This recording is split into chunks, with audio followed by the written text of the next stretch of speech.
there are these two young fish swimming along, and they happen to meet an older fish swimming the other way, who nods at them and says, "Morning, boys, how's the water?" And the two young fish swim on for a bit, and then eventually one of them looks over at the other and goes, "What the hell is water?" The point of the fish story is merely that the most obvious, important realities are often the ones that are hardest to see and talk about. Stated as an English sentence, of course, this is just a banal platitude. But the fact is that in the day-to-day trenches of adult existence, banal platitudes can have a life or death importance. The plain fact is that you graduating seniors do not yet have any clue what day in, day out really means. There happen to be whole, large parts of adult American life that nobody talks about in commencement speeches. One such part involves boredom, routine, and petty frustration. The parents and older folks here will know all too well what I'm talking about. By way of example, let's say it's an average adult day, and you get up in the morning, go to your challenging white-collar college graduate job, and you work hard for 8 or 10 hours, and at the end of the day you're tired and somewhat stressed, and all you want is to go home and have a good supper and maybe unwind for an hour and then hit the sack early, because of course you have to get up the next day and do it all again. But then you remember there's no food at home. You haven't had time to shop this week because of your challenging job. And so now, after work, you have to get in your car and drive to the supermarket. It's the end of a work day, and the traffic is apt to be very bad. So getting to the store takes way longer than it should. And when you finally get there, the supermarket is very crowded, because of course it's the time of day when all the other people with jobs also try to squeeze in some grocery shopping. But you can't just get in and quickly out. You have to wander all over the huge, overlit store's confusing aisles to find the stuff you want, and you have to maneuver your junky cart through all these other tired, hurried people with carts, etc., cutting stuff out because it's a long ceremony, and eventually you get all your supper supplies, except now it turns out there aren't enough checkout lanes open, even though it's the end of the day rush. So the checkout line is incredibly long, which is stupid and infuriating, but you can't take your frustration out on the frantic lady working the register, who is overworked at a job whose daily tedium and meaninglessness surpasses the imagination of any of us here at a prestigious college. But anyway, you finally get to the checkout line's front, and you pay for your food, and get told to have a nice day in a voice that is the absolute voice of death. And then you have to take your creepy, flimsy plastic bags of groceries in your cart with the one crazy wheel that pulls maddeningly to the left, all the way out through the crowded, bumpy, littery parking lot, and then you have to drive all the way home through slow, heavy, SUV-intensive rush hour traffic, etc., etc.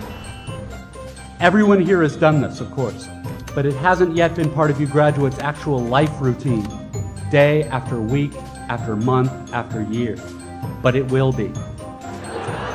And many more dreary, annoying, seemingly meaningless routines besides. But that is not the point.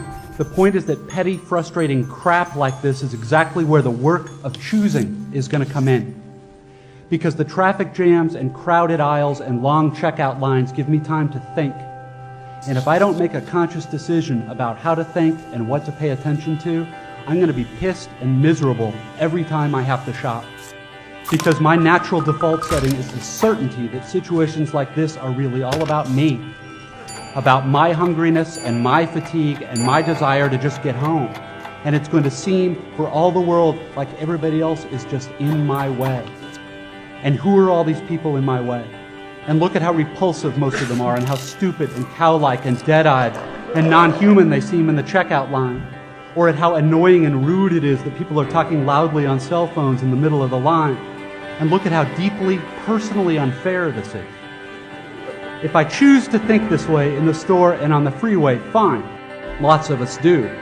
Except thinking this way tends to be so easy and automatic that it doesn't have to be a choice. It is my natural default setting. It's the automatic way that I experience the boring, frustrating, crowded parts of adult life when I'm operating on the automatic, unconscious belief that I am the center of the world and that my immediate needs and feelings are what should determine the world's priorities. The thing is that, of course, there are totally different ways to think about these kinds of situations. In this traffic, all these vehicles stuck and idling in my way, it's not impossible that some of these people in SUVs have been in horrible auto accidents in the past, and now find driving so terrifying that their therapist has all but ordered them to get a huge, heavy SUV so they can feel safe enough to drive. Or I can choose to force myself to consider the likelihood that everyone else in the supermarket's checkout line is just as bored and frustrated as I am, and that some of these people probably have much harder, more tedious or painful lives than I do. Again, please don't think I'm giving you moral advice, or that I'm saying you're supposed to think this way, or that anyone expects you to just automatically do it, because it's hard. It takes will and effort, and if you are like me, some days you won't be able to do it, or you just flat out won't want to.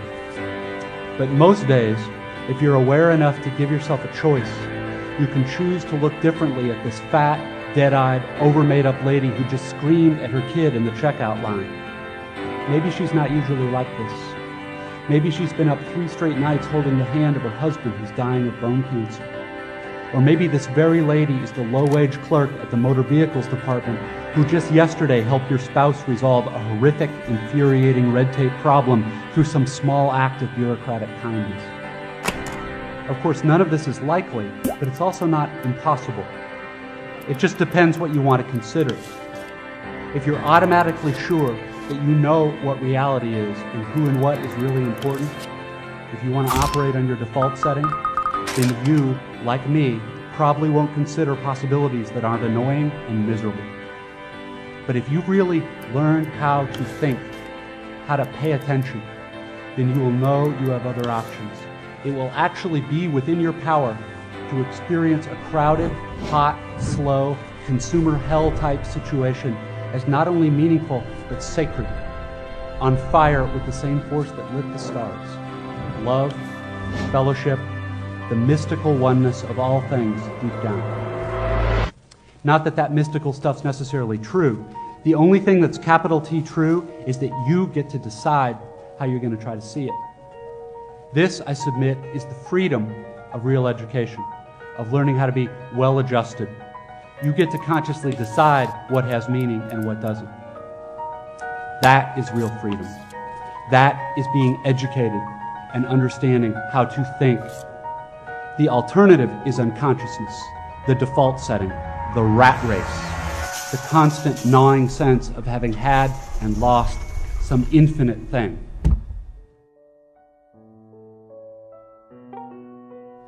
I know that this stuff probably doesn't sound fun and breezy or grandly inspirational the way a commencement speech is supposed to sound. What it is, as far as I can see, is the capital T truth with a whole lot of rhetorical niceties stripped away. You are, of course, free to think of it whatever you wish. But please don't just dismiss it as some finger-wagging Dr. Laura sermon. None of this stuff is really about morality or religion or dogma or big fancy questions of life after death. The capital T truth is about life before death. It is about the real value of a real education, which has almost nothing to do with knowledge and everything to do with simple awareness. Awareness of what is so real and essential, so hidden in plain sight all around us all the time, that we have to keep reminding ourselves over and over, this is water. This is water.